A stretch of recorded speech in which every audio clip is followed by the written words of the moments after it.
Hello नमस्कार मेरे सभी प्यारे दोस्तों आज की इस भूतिया कहानी का नाम है भूतिया पंखा की कहानी। अगर आप लोगों को यह भूतिया पंखा की कहानी पसंद आए तो प्लीज़ वीडियो को लाइक कर देना।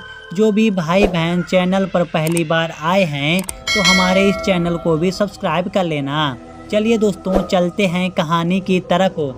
यह कहानी एक छोटे से गांव की है जो एक घने जंगल के किनारे बसा था।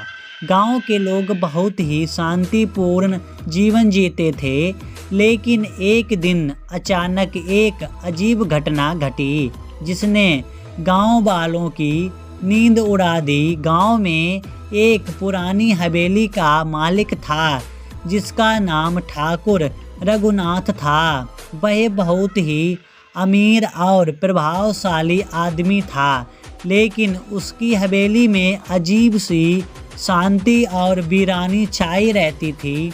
कोई भी रात के समय हवेली में जाने की हिम्मत नहीं करता था। लोग कहते थे कि हवेली में कुछ रहस्यमयी शक्तियाँ बसी हुई थीं।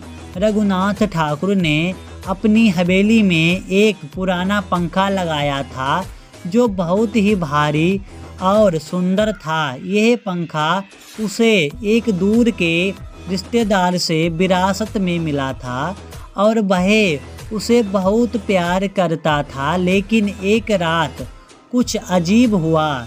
रघुनाथ ठाकुर ने पंखा चालू किया और जैसे ही वह घूमने लगा, अचानक हवा में एक ठंडी और डरावनी खुशबू फैलने लगी।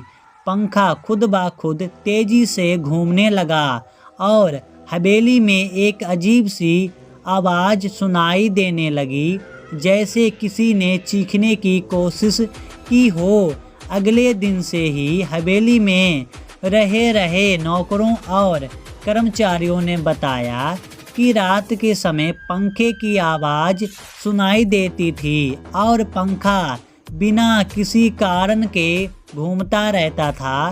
कुछ लोग यह भी कहते थे कि पंखा चलने से अचानक उनके पास किसी की साया या रूप दिखाई देता था जो बहुत डरावना और भूतिया था।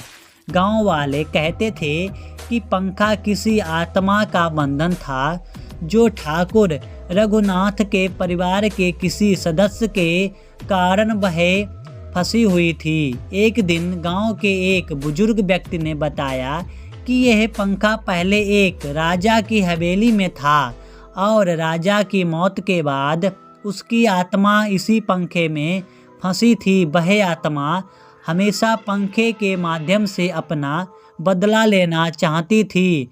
गांव वालों ने मिलकर एक विशेष पूजा की और पंखे को नष्ट करने का फैसला किया।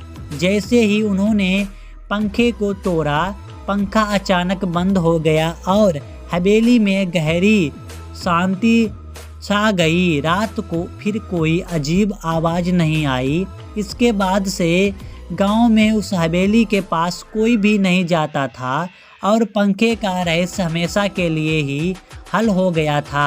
आज भी गांव वाले इस भूतिया पंखे की कहानी सुनाते हैं और कहते हैं कि किसी भी चीज़ को बिना उसकी पूरी कहानी जाने स्वीकार नहीं करना चाहिए।